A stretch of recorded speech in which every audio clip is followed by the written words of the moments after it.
KFIR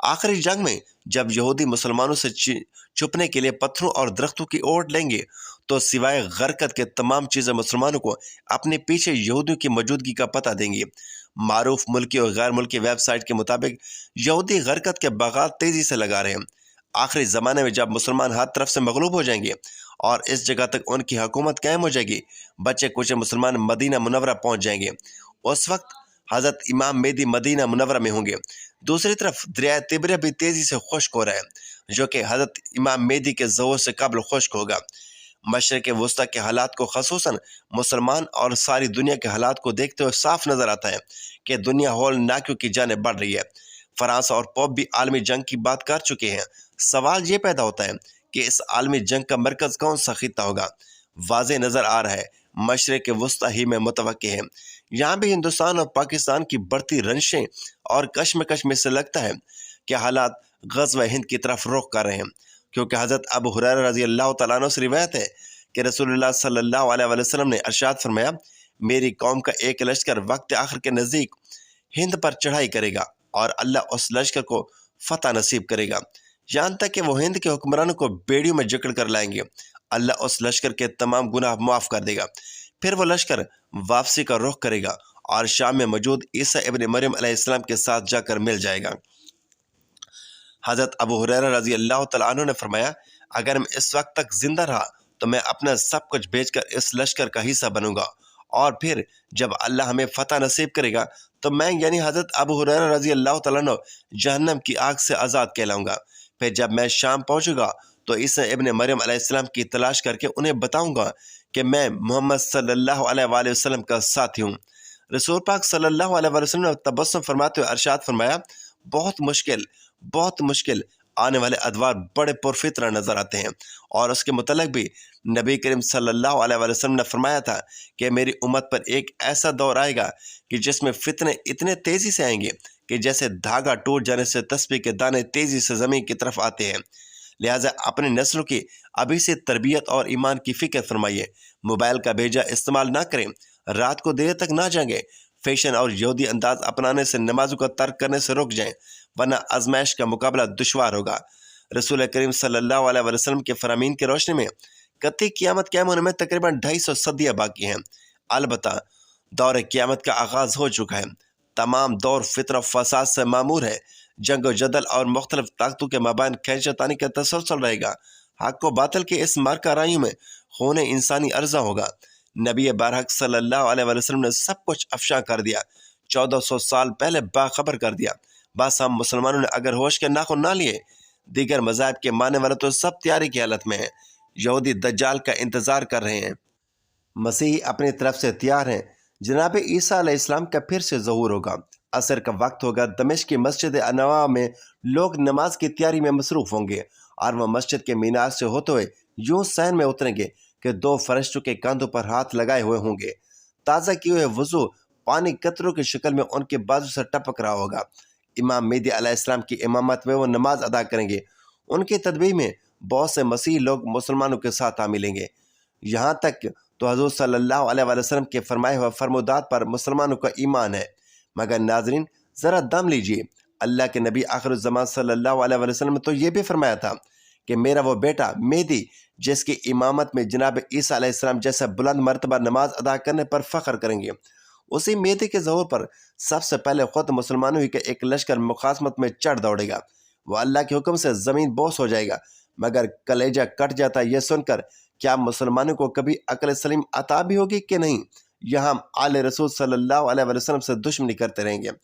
جن یہودیوں سے عداوت ہے وہ تو اپنے ہاں کا سب سے اعلیٰ مذہبی مقام محض اپنے نبی جناب ہارون علیہ السلام کی آل کے لیے مختص کر رکھتے ہیں، اور کسی کو وہ اس منصب پر فائز ہی نہیں ہونے دیتے۔